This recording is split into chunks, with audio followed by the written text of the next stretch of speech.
आप सभी का स्वागत है प्रतिभा क्लासेस में। आज हम जानेंगे हिंदी साहित्य का इतिहास, काल विभाजन और वर्गीकरण।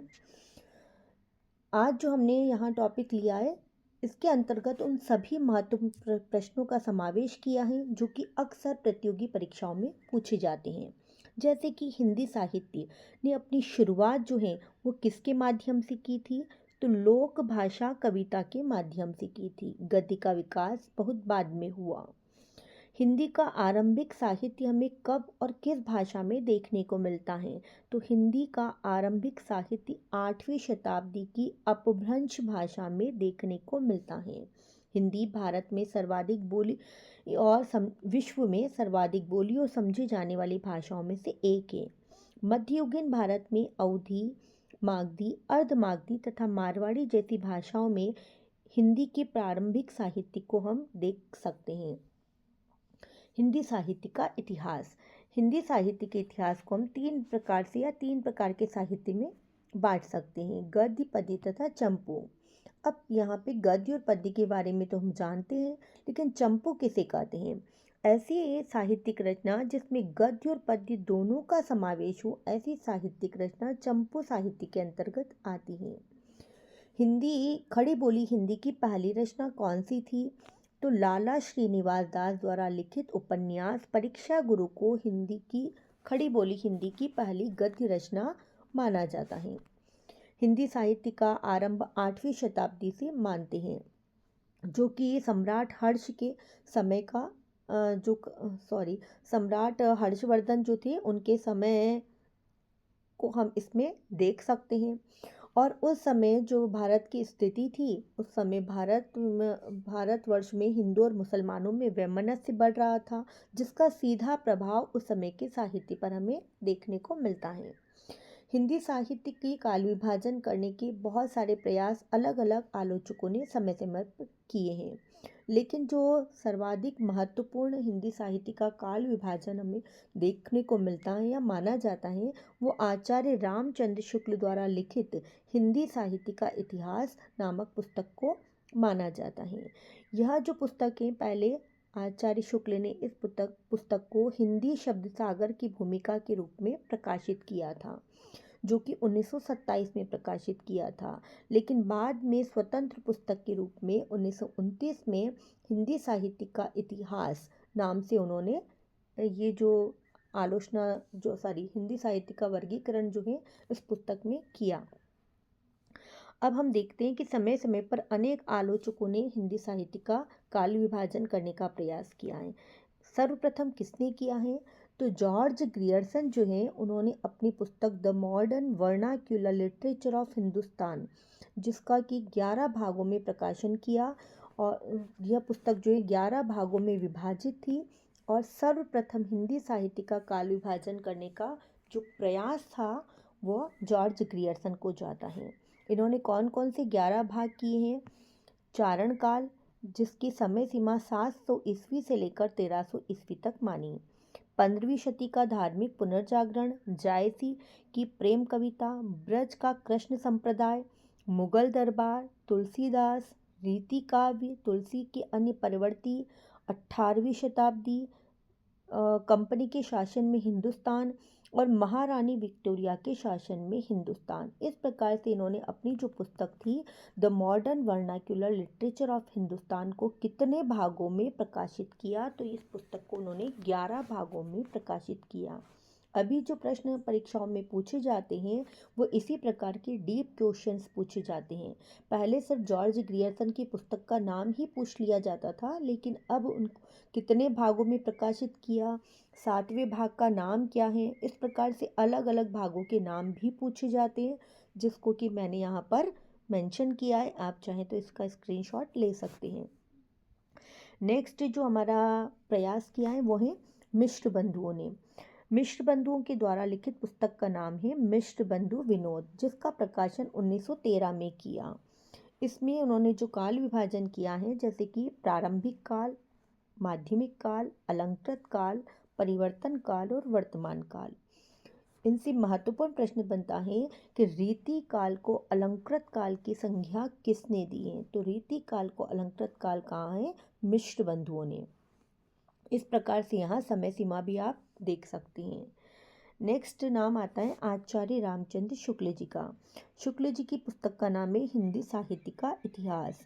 इसका प्रकाशन हिंदी शब्द सागर की भूमिका के रूप में 1927 में हुआ था, लेकिन स्वतंत्र रूप से इसको पुस्तक के रूप में प्रकाशित किया 1929 में, जो कि दोनों ही महत्वपूर्ण प्रश्न हैं। शुक्ल जी ने किस प्रकार से काल विभाजन और उनका नामकरण किया है, यहाँ जान लेते हैं। वीर गाथा काल, जो कि आदि काल को कहा है, विक्रम संवत 1050 से लेकर 1375 तक की अवधि। बहुत बार पूछा गया है परीक्षाओं में। इसी प्रकार से पूर्व मध्य काल, तो इन्होंने भक्ति काल को पूर्व मध्य काल कहा है। इसकी समय सीमा रखी है विक्रम संवत 1375 से 1700 तक। उत्तर मध्यकाल को उन्होंने रीतिकाल रीतिकाल को उत्तर मध्यकाल कहकर संबोधित किया है। 1700 से 1900 तक की अवधि रखी है।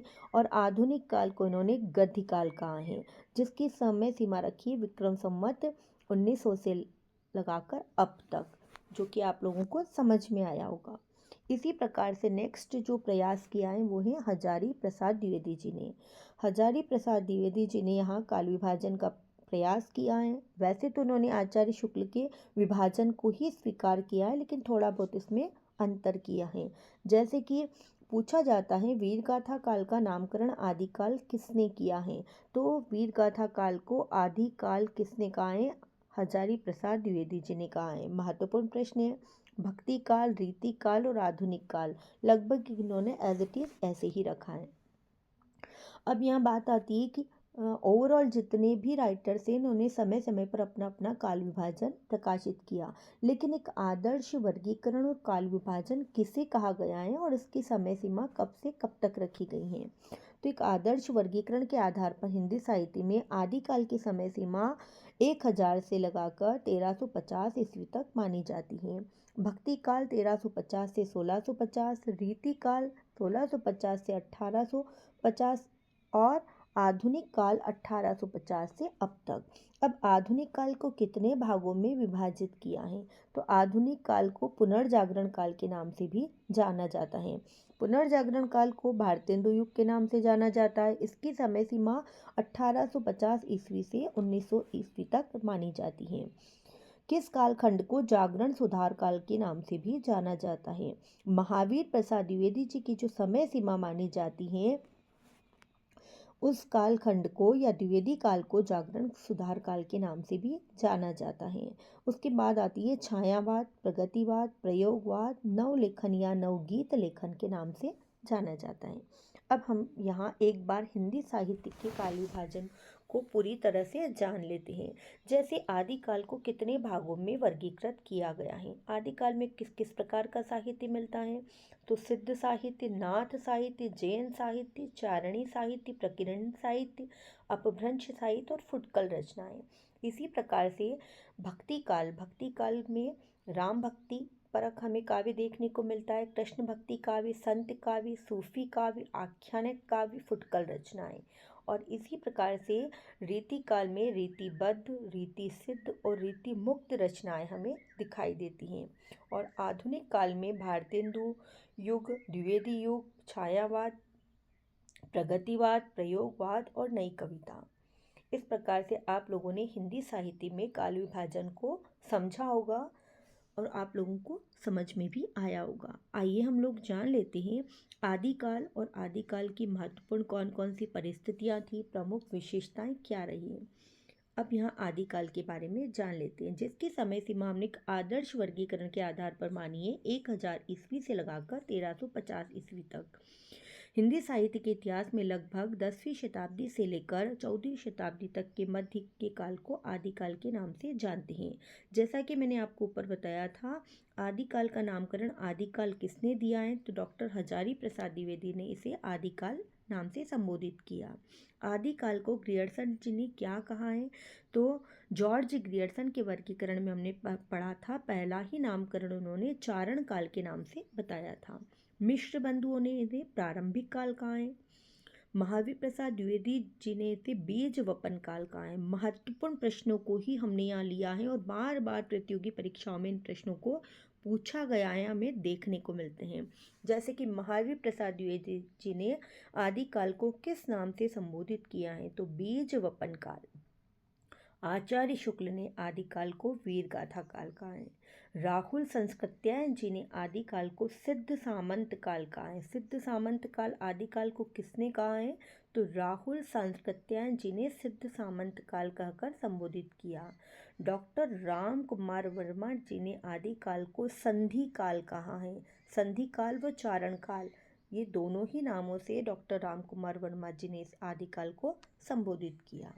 आदिकाल में किस प्रकार की परिस्थितियाँ प्रवृत्तियाँ में दिखाई देती हैं, तो धार्मिक प्रवृत्तियाँ, वीर गाथात्मक और श्रृंगार परक, ये तीनों ही प्रवृत्तियाँ में आदिकालीन साहित्य में दिखाई देती हैं। आदिकालीन प्रमुख रचनाएं कौन कौन सी है, तो खुमान रासो, बीसल देव रासो, पृथ्वीराज रासो और खुसरो जी की पहेलियाँ और विद्यापति की पदावली। अब आदिकालीन साहित्य की भाषा क्या रही है, तो आदिकाल में डिंगल साहित्य मिलता है। डिंगल साहित्य किसे कहते हैं, ऐसी साहित्यिक रचना जिसमें राजस्थानी मिश्रित अपभ्रंश, अपभ्रंश का संयोग यहाँ किसके साथ बताया, राजस्थानी भाषा के साथ में। ऐसी साहित्यिक रचना जिसमें राजस्थानी के साथ में अपभ्रंश भाषा का समावेश हो, ऐसी भाषा डिंगल भाषा के अंतर्गत आती थी। मैथिली मिश्रित अपभ्रंश, जिसका कि मुख्य रूप से प्रयोग किसने किया है, विद्यापति जी ने। खड़ी बोली मिश्रित देश भाषा, इसका प्रयोग किया है अमीर खुसरो जी ने। अब हम देख लेते हैं आदिकाल में मुख्यतः 3 प्रकार की रचनाएं, ऐतिहासिक, श्रृंगार परक और लौकिक काव्य।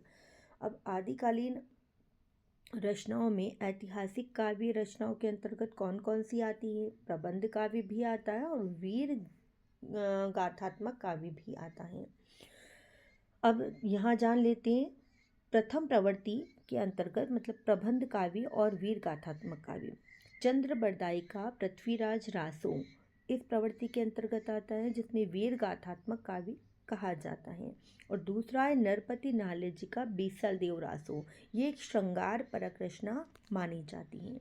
आदिकालीन साहित्य मुख्यतः किन किन रूपों में दिखाई देता है, तो ऊपर हमने चर्चा की थी सिद्ध साहित्य, नाथ साहित्य, जैन साहित्य, चारणी साहित्य और प्रकीर्ण साहित्य। अब जान लेते हैं सिद्ध साहित्य क्या है। सिद्धों का संबंध बौद्ध धर्म की व्रज यानी शाखा से माना जाता है। ये भारत के कौन से भाग में सक्रिय थे, पूर्वी भाग में सक्रिय थे। अभी हाल ही की कंपटीशन परीक्षाओं में प्रश्न पूछा गया है, सिद्धों का संबंध भारत की किस शाखा से माना जाता है, तो व्रज यानी शाखा से। और किस भाग से इनका संबंध था, तो पूर्वी भाग से। इनकी संख्या कितनी मानी गई है, तो सिद्धों की संख्या 84 मानी गई है। इसमें से प्रमुख सिद्धों का यहाँ उल्लेख है, जैसे कि सरहप्पा, शबरपा, लुयप्पा, डोंबियप्पा, कुकरियप्पा आदि। प्रथम सिद्ध कवि किसे कहा गया है, तो हिंदी साहित्य में सरहप्पा को प्रथम सिद्ध कवि भी कहा गया है। अब बात करते हैं नाथ साहित्य। नाथ साहित्य के अंतर्गत गोरखनाथ जी इसके जो है प्रवर्तक माने जाते हैं। गोरखनाथ जी को मिश्र बंधुओं ने हिंदी का पहला गद्य लेखक माना। ये भी प्रश्न पूछा गया है कि गोरखनाथ जी को हिंदी का पहला गद्य लेखक किसने माना है, तो मिश्र बंधुओं ने माना। सिद्धों के महासुखवाद के विरोध में नाथ पंथ का उदय हुआ। महत्वपूर्ण प्रश्न है, नाथों की संख्या कितनी मानी गई है, तो नाथों की संख्या 9 मानी गई है। इनका क्षेत्र क्या था, तो सिद्ध जो थे वो पूर्वी क्षेत्र में थे और नाथ जो है पश्चिमोत्तर भाग में माने जाते हैं। इन्होंने नारी के जो भोग विलास है उसका भी विरोध किया। इन्होंने बाह्य आडंबरों का, वर्णाश्रम का भी विरोध किया। योग मार्ग और कृच्छ साधना का अनुसरण किया। ये ईश्वर को घट घट में मानते थे, ये गुरु को ईश्वर के समान मानते थे। नाथों में सर्वाधिक महत्वपूर्ण जो माने जाते हैं वो हैं गोरखनाथ। अब बात करते हैं जैन साहित्य की। ऐतिहासिक जानकारी हेतु जैन साहित्य भी बौद्ध साहित्य की ही तरह महत्वपूर्ण है। अब तक उपलब्ध जैन साहित्य जो है, जैन साहित्य किस भाषा में मिलता है, तो हमें प्राकृत भाषा में जैन साहित्य दिखाई देता है। और अगली बात करते हैं चारणी साहित्य। चारणीय साहित्य में श्रृंगार और वीर रस दोनों ही रसों से परिपूर्ण रचनाएं हमें दिखाई देती हैं। इसमें से महत्वपूर्ण है चंद्र बरदाई की है पृथ्वीराज रासो, दलपति विजयकृत खुमान रासो, नरपति नालिकृत बीसल देव रासो और जगनीक ने लिखी आल्हाखंड। ये चारणी साहित्य की महत्वपूर्ण रचनाएं मानी जाती हैं। चारणी के संदर्भ में ऋग्वेद, रामायण, महाभारत, श्रीमद् भागवत, जैन प्रबंध आदि जो भी अलग अलग साहित्य प्राचीन साहित्य रहा है, उसी से इन्होंने घटनाक्रम को लेकर साहित्यिक रचनाएं की हैं। इनकी जो प्रमुख भाषा मानी जाती है वो डिंगल भाषा के अंतर्गत डिंगल भाषा में इन्होंने अपनी साहित्यिक रचनाएं लिखी हैं। डिंगल भाषा और राजस्थानी जो भाषा हैं दोनों का समावेश किया है। अब बात करते हैं प्रकीर्णन साहित्य। अमीर खुसरो इस समय के प्रमुख कवि माने जाते हैं। खुसरो की पहेलियाँ और मुक्तियाँ प्रख्यात मानी जाती है। मैथिल कोकिल किसे कहकर संबोधित किया है, तो विद्यापति जी को मैथिल कोकिल नाम से भी संबोधित किया गया है और इन्हीं को अभिनव जयदेव के नाम से भी जाना जाता है। इन्होंने अवहट्ट भाषा में 2 रचनाएं लिखी, कीर्तिपता तथा कीर्तिलता की रचना की है। विद्यापति की महत्वपूर्ण रचना है विद्यापति पदावली। अब्दुल रहमान ने लिखी है संदेश राचक, इसी समय की रचनाएं मानी जाती हैं। नेक्स्ट बात आती है अपभ्रंश काव्य। हिंदी साहित्य के इतिहास में 8वीं शताब्दी से लेकर 14वीं शताब्दी तक के काल को अपभ्रंश काल के नाम से भी जाना जाता है। अपभ्रंश के प्रथम कवि कौन थे? अति महत्वपूर्ण प्रश्न है। स्वयंभू को अपभ्रंश का पहला कवि माना जाता है और पुष्पदंत को दूसरा कवि माना जाता है। ऐसे ही धनपाल चंदमुनि कवि भी इसके अंतर्गत आते हैं। अपभ्रंश के 2 प्रमुख काव्य जो हैं, स्वयंभू ने रामायण तथा पुष्पदंत ने महापुराण नाम की रचना लिखी है। महत्वपूर्ण प्रश्न है बच्चों ये। संपूर्ण भारतीय साहित्य में दोनों ग्रंथों का विशेष स्थान माना गया है। अब बात करते हैं देश भाषा। देश भाषा किसे कहा है? देश भाषा काव्य को रासो साहित्य भी कहा गया है, जैसे कि परमाल रासो को आल्हा खंड के नाम से भी जाना जाता है। जगनीक ने इसकी रचना की है। आल्हा नामक एक छंद जो था उसके अंतर्गत इस परमाल रासो की रचना की है, इसीलिए इसे आल्हा खंड या आल्हा छंद के नाम से भी जाना गया है। यह वीर रस का एक लोकप्रिय छंद है। जगनीक जी ने इस रचना के अंतर्गत मोहाब के चंदेल राजा परमार्दी देव या परमार राजा के समय में जो आला और उदल नाम के 2 वीर सैनिक थे, उनकी वीरता का चित्रण यहाँ पर इस रचना में किया है। तो निश्चित रूप से आपको हिंदी साहित्य का जो काल विभाजन है और जो भी हमने महत्वपूर्ण प्रश्नों को यहाँ मेंशन किया है, आप लोगों को समझ में आया होगा। यदि आपको वीडियो पसंद आया है तो इसे लाइक, शेयर और सब्सक्राइब जरूर करना। धन्यवाद।